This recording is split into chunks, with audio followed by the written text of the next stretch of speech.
Hi, I'm Ken, And I'm Yasmin. And and this is this is Conversations Conversations with with Ken Ken and and Yasmin. Yasmin.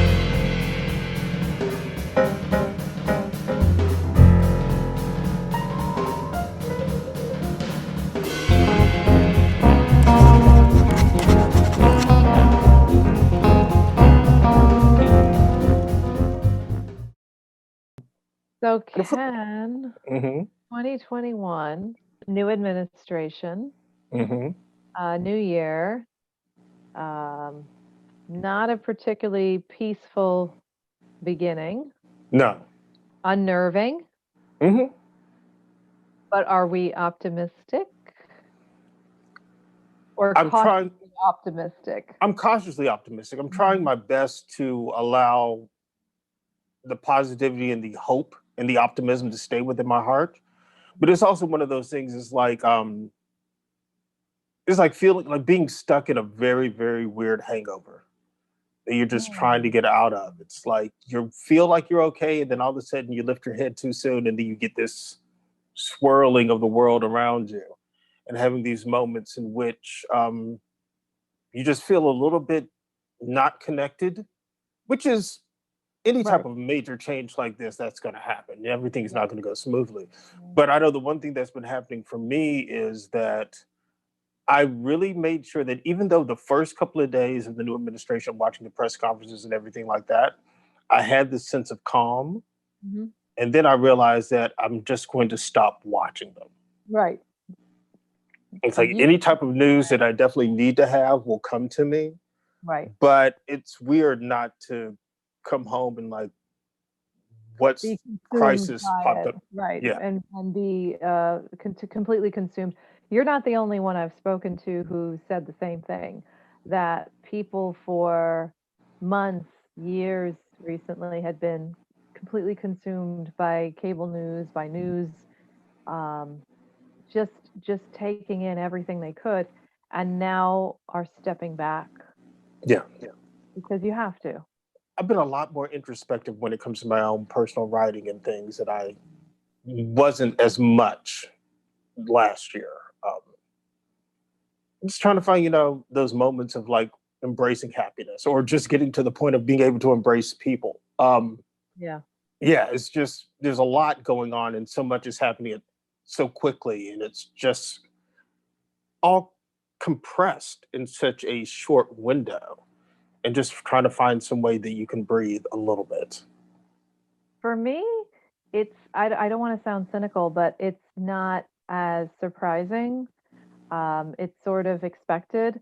And there's this, I don't want to say a numbness, but sort of, and I don't want to say a complacency either, but there's a stillness right now that I'm experiencing. And it's just, the emotions were like this when were consumed by the news and consumed by what was happening. And now I think post-COVID, in a post-COVID world, there's sort of this stillness, this maybe a numbness, maybe maybe something that is so out of our control that we just have to listen now, just Mm-hmm. to really listen to ourselves, listen to each other, to prepare ourselves for what we should do next in our Right. paths. Yeah. Uh, I've been reading a lot of philosophy. Mm. Um, it's funny; those are the things that you kind of grow into a little bit, and as you evolve, you can reflect on who you were and how something may not have connected with you, but now perhaps it does.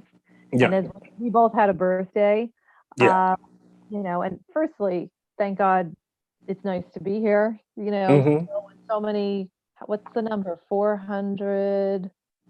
Do you know the number of Up to those? the date, I know it's 441 plus thousand. Mhm. So Um, for me, for birthdays, and I was never someone who was embarrassed by age. It mhm. never, even as I've gotten older, I'm not someone afraid of age, but I feel like one can't, well, I should not complain, especially when so many people have passed. All right. away in such a short period of time from this nightmare. Right. You know, we were talking about, you know, how long we've known each other, Mhm.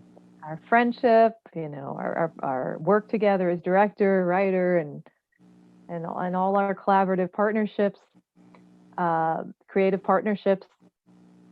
I think the core is still there, but I think what's around us has changed so much Right. that we kind of evolve with it. It's one of those things that I was thinking about that as well. I mean, it's like I find myself traveling back and cherishing those moments Yes. where, Yes. you know, the freedom of the artistry without the pressure. I mean, the beauty of being able to, you know, well, I'm going to write this thing and I'm going to put it up at the lab of La Mama, and the ideas of Right. just being able to have that stuff accessible to you Yeah. and realizing, I mean, I took as much advantage of it as I possibly could during those times, You but did. now, you know, I've been working or been a part of theater probably since I was 11. Mm-hmm. So this whole year of not having Yeah. any theater in my life, I mean, not Mm, working on anything outside mm, of readings, no lighting design, no video projection, no finding out what new techniques are happening when it comes to, you know, video mapping and things like that, pushing myself and challenging some of the skills that I have on stage. And this is the longest point in time in my life that I've not been involved in theater in any shape, size, or form, because mainly my focus has been for the past couple of years on the technical side, and there's really nothing to do right now. I mean, I found myself the other day just practicing writing cues in QLab, so I just mhm. didn't lose that skill. I mean, I just think about, like, you know, those moments in which somebody would call me in to Right. do some video I productions or video remember. Yeah. projections, you know, just because, You like, were well, I don't always know how to working do on this. something. I remember whenever we spoke, oh, I'm working on this show, I'm working on that show. Right. Um, I don't know if you feel the same way, but for me, streamed content is not satisfying my soul. No. I am sick. I work, first of all, we both, you know, you're working online all the time. You're in front Hmm. of a computer screen. Um, and I have to say, at the height of the pandemic, April, May, I did subscribe and did find comfort in some silly, mindless programs that Hmm. one needed when one couldn't sleep and one was up the whole night, or, Right. you know, and just, but now I'm just like, oh, there's so much to stream, there's so much to watch, there's so much content. There's quantity, but I'm just not. I'm really not engaged, and I don't think all of Hmm. it's quality, and um, it's not doing it for me. So I'm really watching less. Right. I No, may but I may be one of those the only people in that situation because maybe everyone else is watching something they're streaming, but well, no, I'm it's just I'm taking a one of step those back from things. that. Yeah, it's kind of like, you know, if it's not something that you normally did before, Right. it's not a No. new thing that you want to do. I mean, like the same thing, like I was telling you about, you know, teaching myself Korean with Duolingo. Right. Yeah, yeah. It's been one of those things that it's frustrating. It's the most frustrating 15 minutes of my day, Mhm. but I feel like I'm doing something, I'm progressing in some such way. Yes. You know, it's just like, I mean, I probably should have picked a language I had a better understanding or some type of familiarity with. But, you know, living in Koreatown, you want to go like, Right. are they cussing at me?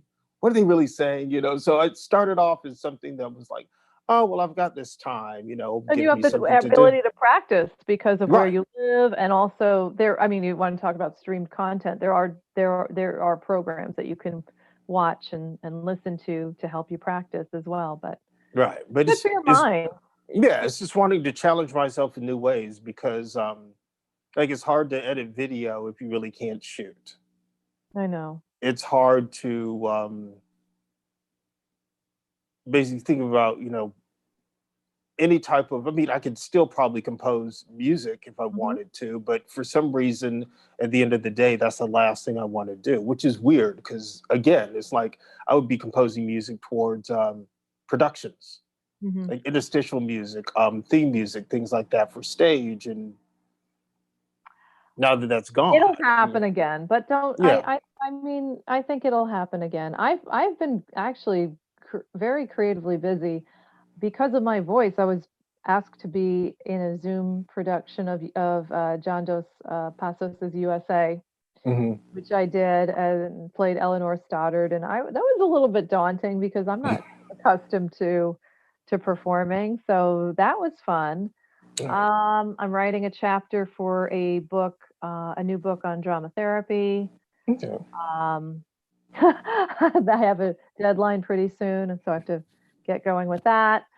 I'm writing, working, doing my ballet. What can you do? What can one do? You just have to keep moving forward, you know. Just the same thing with me. It's just like the idea of I haven't been writing as much as I want to, but between the Korean lessons and then trying new drawing techniques on the iPad and trying to work around a lot of just creative blocks that I have by what I would normally do is work on a new technique or a new form of art, which helps me break through those barriers. I just spoke to somebody who teaches at a university that's eliminating most of their humanities, Mm. their communication department, that's advertising, public relations, journalism.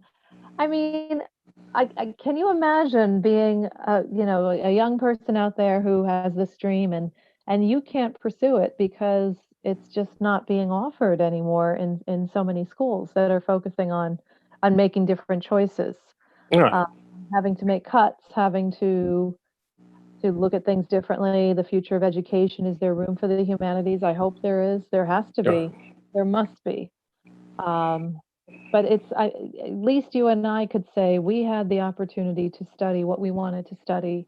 Yeah. And you were talking about La Mama, and I had the opportunity to go and work in Bosnia and work in the Republic of Georgia and go work in Switzerland and have that freedom.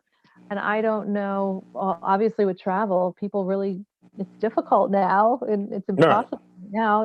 I don't know when it can come back. Right. Uh, People are relying very much on a vaccine. Uh, Hmm.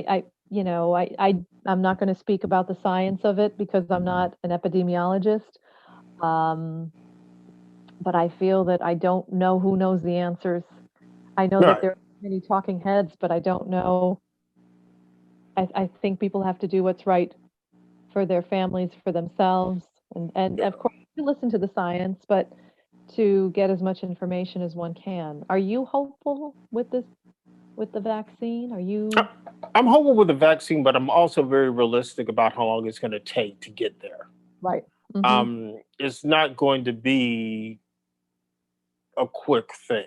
No, it's not. And I think that's where a lot of people are misunderstanding the idea of that the vaccine's here, but by the time that you get enough of the population to actually be somewhat protected and being protected between the variants as well. I mean, Yes. probably things might slowly start being able to go back to normal somewhat, like probably like July, August, if we're But what lucky. is that normal? You see, I don't know if I should say this in my soul after doing something very primal such as shoveling snow just now, Hmm. which I found to be very primal. It's like, I don't, when people say what's the first, there was an article, what's the first thing you're going to do when it's back to normal? What do you want, what's the first thing you want to do? And I hate to say this, but I don't think it will be the normal we knew. Oh, definitely not. Yeah. But it's one of those things about the element of human contact. Hmm. When you're talking to somebody and they're wearing the mask and you can only see like the top part of their expression Yeah. to a certain point in time, being able to see faces, like all of those preordained conditioning that we have is relating to one another as human beings. When this half of your face is not seen, But the language of the eyes the is language of the eyes quite is always dominant. Yeah, it's yes, quite potent. it's And definitely. with the masks, I'm seeing even in the supermarket, people checking each other out. Oh no, that's always going to happen. But there's something. about this is It's it, all through whenever the eye contact. I mean whenever I go to the doctor's office, and then seeing the receptionist with their Yeah. mask on. I mean, the other day they were eating, so I got to see what both of them looked like Ah. fully.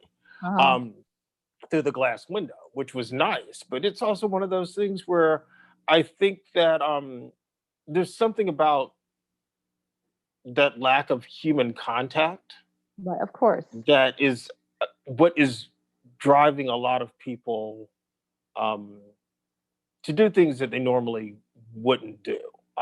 Because again, like not everybody was designed to have this sense of solitary existence. Right. There's some people that can handle it, some people that can't handle it that well at all. There's some people that are like, I'm tired of this, and they put everybody in risk and do No, something. it's very hard for people who are living in a solitary existence. I can't imagine how that Yeah, would feel like, you know. being empathetic and sympathetic to those people. Hmm. Um, and it's the difference between reacting in such a way that it becomes, let's say, counterproductive. Mm-hmm. Because it's hard if you're at the grocery store and you have the people that are working there and the security guards, and somebody comes in and they wear their mask and they pull their mask down, and then they have to confront that person actually to put their mask on. A lot of them have the time and energy, or they don't think that it's worth what they're getting paid to do, to deal with this. But at Yeah. the same time, if you're like, there was, I think the other day I was at the grocery store. There was this woman that was on the phone, and she had pulled the mask down so she could talk on the phone while she was in the store. And she was right by the eggs, and I needed to Oh get eggs. And then no. I Okay. sat back and I just waited, and I went around the store all the way through and came back, and then sitting back there, and she was like now looking at the yogurt, which was right next to the eggs, but had enough time passed where I could actually get the eggs safely. Um, and doing that. Or if you're at the hair salon and your favorite stylist is wearing the mask, is being really good, and maybe you're reading a book and not being attentive, and maybe that stylist, lives alone and just Mhm. wants that contact and wants Yeah. talking to you, and then they're talking and you look up after 20 minutes and the mask has fallen down. Yeah, it's like, getting haircuts, doing all that stuff. Put it back on. Right. Because like I was telling you when I got my I haircut, understood. I understand, but it's You can't, I couldn't be mad. It wasn't, oh no, I'm so sorry. right. It's like, no, whatever. I But there are said, moments, just please. yeah, because like when you're outside, it's like constantly being on guard. Oh my gosh. Yeah. Because like I'll walk a lot. I mean, I'll walk a lot, and there are times when I just basically go like, okay, I would just like to breathe normally, and I'll pull the mask down while I'm walking, Yeah. and then I'll look up to see if anybody's coming. So if they're like about 30 yards away, I'll pull it back up. Right. Wait for I get about 30 yards away from them, pull it back down. Um, But for but some it's like, people, it falls down and they don't even realize it. oh yeah, but then And there are that's also what I was people, describing, and she didn't even know. And like, oh no, it just, their face is numb is from wearing it all the time. But it's one of those things where it's kind of I will tell you this, and this is what I think is amazing. At Koreatown Plaza, where I like to do all of my vegetable shopping. uh-huh. So they still have, they have a woman there who's got the face shield on, mask, gloves. They have a temperature gun that actually is aimed at everybody. So when you walk in, it can actually measure the temperature, like from your forehead. And then they give you hand sanitizer and those plastic gloves Hmm. for you to go shopping. Wow, that's great. And then they've got a vat at the end that you can actually take your gloves off. So that's like every day. It's like whenever I go over there, I have to go through that experience. And then there's a coffee bean that's up the street that's close to my chiropractor, where they have this thing where you can stand to the machine, scans your face, and then it'll read your temperature through your wrist. Wow, that's And then amazing. you can go and order. So it's been like there's a lot of new and interesting technologies that are Yeah, happening, but also at the same time, you'll see that one person that, will I know. complain about their mask and they'll pull it down and they want to have some type of weird. I mean, there was a health food store that we have here. This was the latter part of last year where they threw a kind of protest about wearing masks at this high end health food store where they sell nothing but like vegan and gluten-free food, and people were freaking out about wearing masks at the one place you would think that they would go like, hey, you should wear. Yeah. I have to tell you that since the beginning of this whole thing, I, of course, subscribe to masks and the science and following all the rules. And then I think it was the late summer when things were beginning to open up. I very much believe in supporting my local businesses. Now, when it comes to restaurants, uh, me personally, I was never a restaurant person. I never, Mm, I really didn't eat out a lot. As you know, in college, did we mm, ever, that wasn't our, I mean, we just didn't do that. I mean, I right. don't remember graduate school. We didn't do that. So I don't, it wasn't my thing to eat out a lot, but Mm, I did support and I do support the hair salon, the nail salon. mm, I always went to the supermarket, my local supermarket. I always went, the fruit store and the produce store, the pharmacies. I wasn't one of those people who said, I'm not going outside, I'll have everything delivered. I never did that. right. Um, so I don't know what it would be like for someone like that having to re-enter the world because I've Mm, been part of it since throughout this whole thing. And then going back to work and working, 4 days a week in person. So it's what you got to do, right? right. Having said that, you were talking about the technological advancements with temperature checks and everything. Hmm. I remember my first trip back to my local nail salon up the street.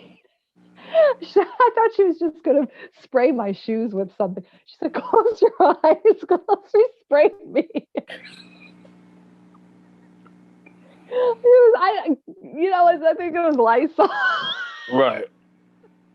Turn around. It's like, wow, Why not? but No, it's fun. I mean, it's sad. It's sad, but one has to, find some humor, when one can. I guess it's the hardest thing is that people are really starting to show who they truly are in this moment where they have nothing to mask who they were presenting themselves to be.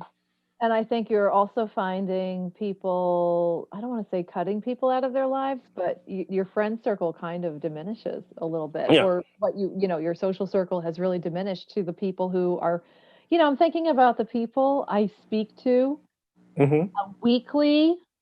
It's, the core of us, right? Right. It's like my core. It's people like, okay, you, I mean, people I've known for 30 years, Hmm. 20, 30 years. Yeah. Those are the people really the ones I speak to several times a week, and I love to talk on the phone. Um, so it's not it's interesting what we return to. It's like that full circle of. It's funny because um, I think physically also, I know for me, I'm returning to the person I look like.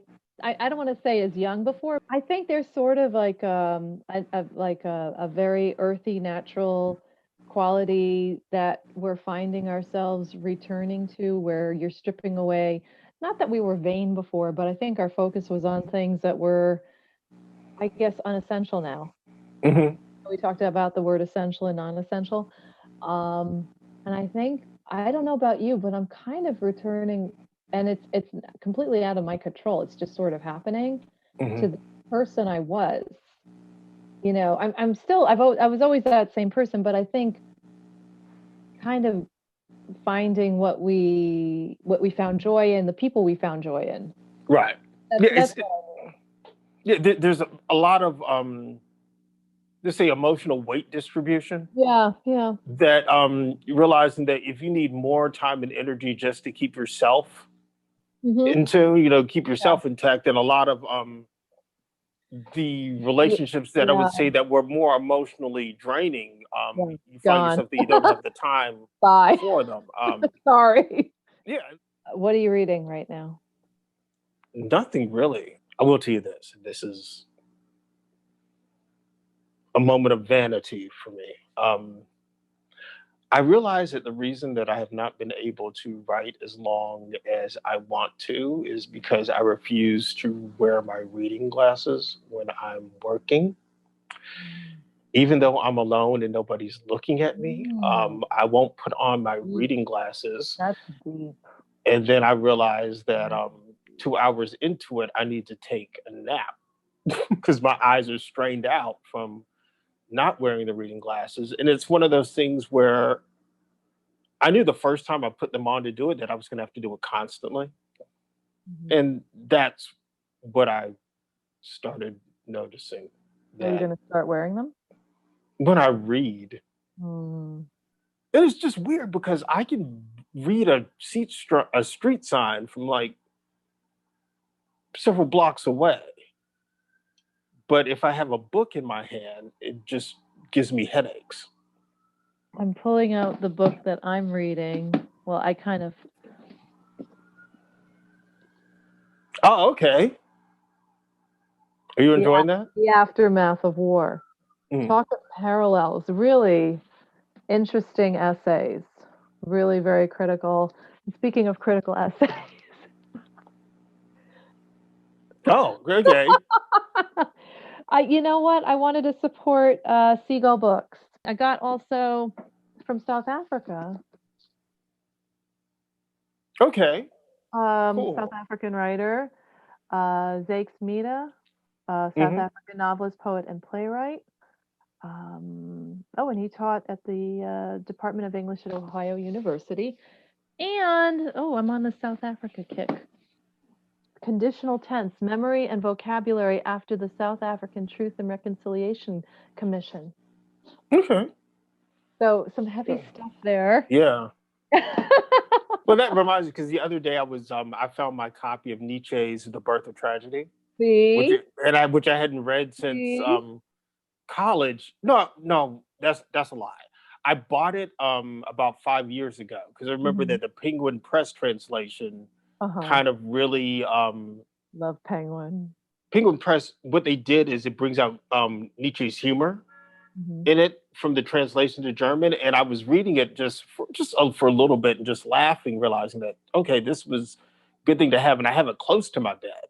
Oh, good. So, Yeah. but I just looked at it for a brief moment, going like, this translation is so good. Okay, here's another pop question. Not that we are engaged in content, but if there's Mhm. one program or something that you catch, just that brings you a little bit of joy, gives you a little bit of a laugh, what is that show or program or anything? And I have an answer for you. Well, for Oh, you me, it go has. first. No, you go first because I'll, No, be you like. go first. I asked. You go first. For me, it's because of my obsession with animation. Is that it took Uh-huh. me a while, but got into Rick and Morty, and I don't Oh, I've know heard about that. Yeah. when it Yeah. started. I mean, I caught a couple of episodes, and then I think last week I had one of those days where I just didn't want to do anything, so I ended up watching all 4 seasons in order. Oh, wow. And then so I started watching the creators that have videos about how they did with their story structure and their character construction and everything.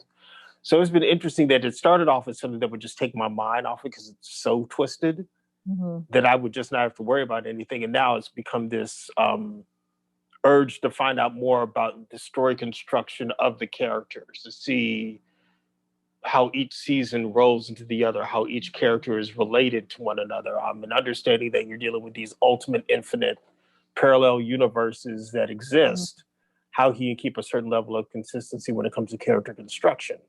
But I wanted to basically just watch all 4 seasons just to enjoy it.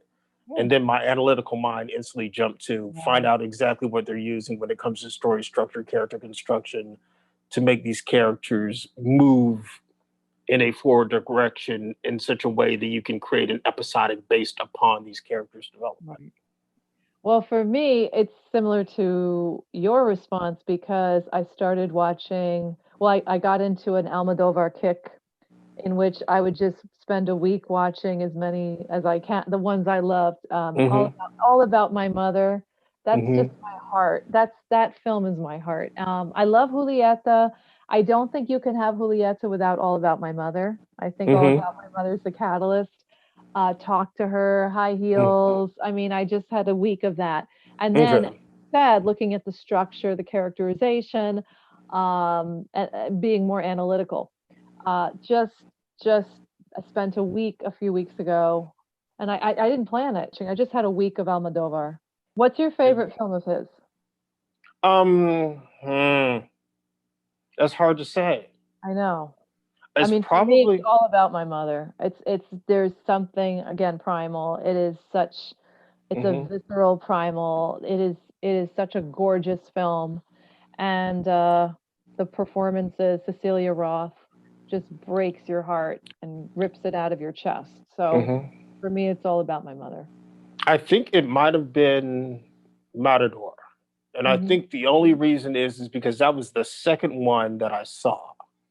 Okay. And dealing with that whole essence of that combination between love, life, and death, Hmm. um, it was one of those things that I don't know, it's still I'm not sure if it's one of my I'm not sure if it's my favorite because it's my favorite or it's my favorite because the time of my life that I discovered it. Right. Right. Yes. Yes. Yes. Because I remember I was in undergrad and first time I saw it was at the Angelica Hmm.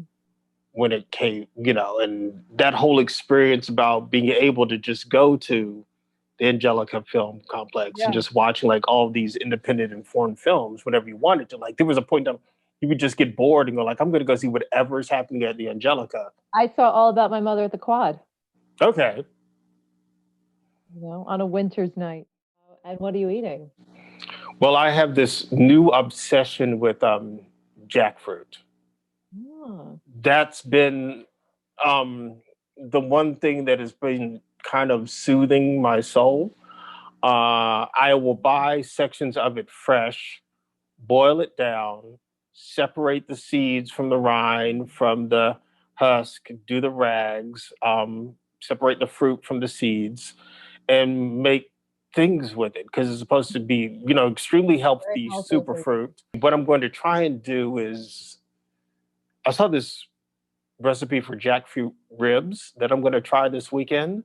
But what I've been basically doing, I did a pulled pork sandwich. I've done jackfruit tacos. But in the nature of like everything healthy, the fact that I just saw this, and I knew what it was when I got it. I just bought it and then figured out how to cook it, which is something that I would normally do. It's just like, oh, this is interesting. Let me buy this and learn how to cook it.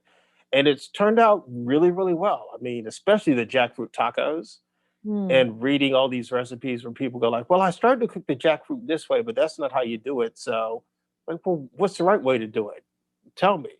Let's discover the right way to do it. So I would read pages upon pages about how to cook the jackfruit, how to prepare it, and finding ways to do it, inexpensively rather than, buying all this other, ingredients that you need to make things specific. But it's been fun. I mean, it's been challenging. You don't want to eat it raw or you don't want to cook something that might make you sick. Yeah, yeah. But it's one of those things that what's the worst that could happen? In all honesty, I toss out all the jackfruit because I didn't boil it enough, I didn't cook it enough. And now that I know what it should taste like when I cook it fresh, I'm gonna dive into, the cans of jackfruit, Mm. probably in the next couple of weeks. You But enjoy that jackfruit. I mean, I enjoy cooking, and it just gave me Yeah, something no. new to, work with. What about I wish you? I could. I don't have the gift of cooking. I never have. I don't think I ever will. So basic, Ken, you know what? I realized I have the palate of a 9-year-old. I really do.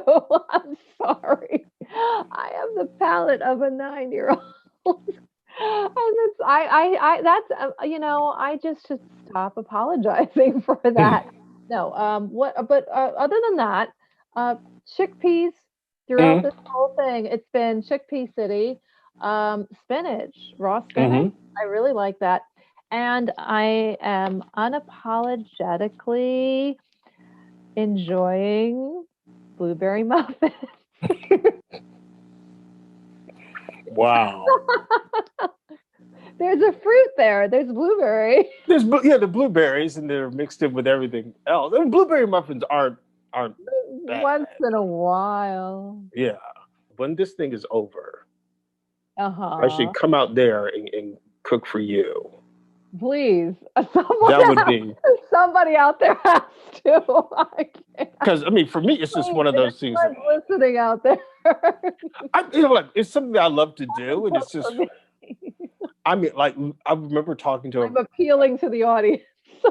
I've got friends of mine that are chefs, so we used to do all this crazy fusion stuff all the time, and that's where like the obsession came from. So now it's like trying anything. So yeah, why don't we do this? The next time, and I'll be honest, if we could travel, I would travel to visit you, Aw, and then I would cook for you, please, everybody. please, yes, yes. I will invite everyone, and hopefully we can invite everybody, so Yeah. we can have a jackfruit feast. Yes, or I don't have to cook jackfruit. Anything, I can cook. The most important thing is that as long as it's not like, too much. I love the barbecue, but I've been cutting down on Oh, it. I like barbecue. It's like I'll go through the ribs and the Oh, brisket and think I'll go to I'll town. just take the sauce. Yeah, but I I mean that would told be you it's the palate of a 9-year-old. Just yeah. Well, I'll just this eat is the one. sauce. Yeah. So Yasmine, Okay. our first season of Conversations I with Ken and Yasmine, know. we did interviewed some really, really great and amazing people. Yeah, we did. What was it like for you? I mean, like, It the was first time. bigger. It was bigger than I had imagined. It was, I mean, of course, working with you, I knew it would be a great experience, and I knew that maybe we would have a couple conversations with interesting people. I had no idea it would grow to what it has grown to, and the kinds of people we've met in all different fields who have participated in just interesting, fascinating conversations with us.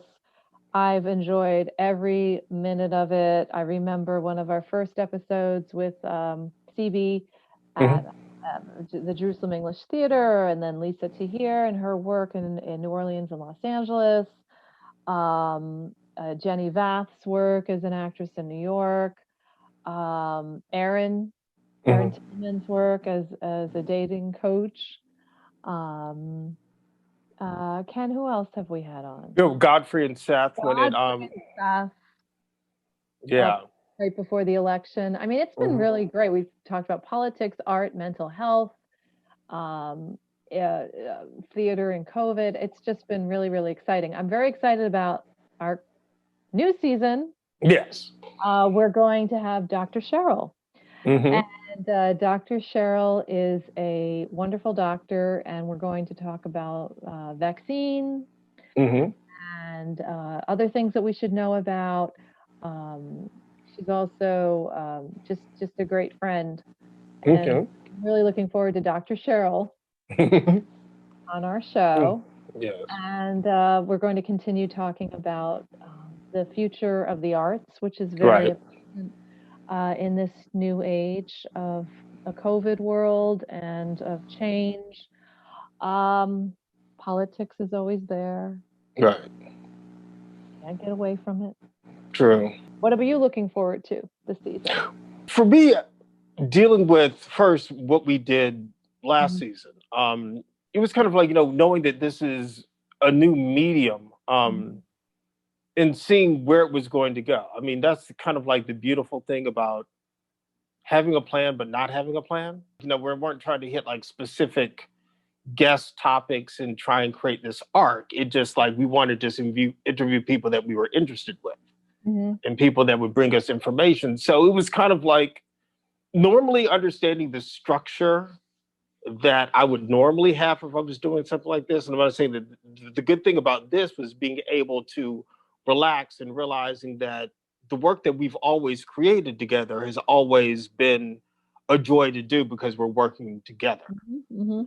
I'm looking forward to this next season about getting back in contact with some people that their lives have changed Mhm. in a certain way, which when I knew them before was not expected. Mhm. Um, People that I know that really want to make a difference Mhm. in this world with the work that they're creating and the work that they're doing, both financially, emotionally, and understanding that we're going to be in this for a while, and a lot of the wounds that have occurred with the way that the world is right now, we probably won't realize until later. Mhm. and basically being able to give people some of the tools that they need to not just survive but thrive. Yeah. Yeah. Um, and that's one of those things with some of the people that I definitely want to reach out to, especially now being a little bit more passionate about getting those hard no's, so at least I can move forward Mhm. with them. I mean, some people I know that I've got a couple of tricks up my sleeve I look to forward to it. but it's Yeah, like, you know, will be good. yeah, no, they're just people that I know that I've been following for years. Former students that have basically started off wanting to be these amazing screenwriters that basically turned their lives around or now are doing Mhm. something that they're more passionate about. Mhm. And getting to see what that journey was from somebody that was, you know, in their early 20s, sitting in my class, barely doing their assignments, to now Mhm. having this, you know, six-figure income that they're doing completely online, which is actually benefiting, you know, people creating new work for themselves, Mhm. and things like that. I mean, I'm excited about it because it's one of those things that last season was just fun. Mhm. Um, in each one of the episodes, you could see how we grew, Yep. how we were actually able to have conversations with people that allowed ourselves to look at the future in positive ways, and not just positive, but positive and active ways. Mhm. And being able to just kind of help people heal Mhm. in the midst of all this. And it's one of those things that I think that the healing is essential, Mhm. and having the tools, because we don't know what's going to happen around the corner. Um, we think about the amount of loss and just basically trying to find a Mhm. way to create in the midst of all the chaos that was happening. Mhm. But it's not really one of those things that you stop that work just because you can see an end. Right. We all have the ability to grow and move forward. And I'm looking forward into basically helping other people and also introducing them to people that they might not have known about, as Mhm. well as, Yeah. you know, really connecting with ourselves more, Yeah. Very you good. know, because it's one of those things where you can't help but, you know, enjoy working with somebody that you love and care about so much. And it's just nice to do that. So I'm looking forward to this next season because I think, you know, it's like kind of pulling together a nice group of diverse Mhm. artists and professionals and seeing what they can give to the world. Absolutely. I Yeah, look forward to it, my friend. me too. Until Until next next time. time.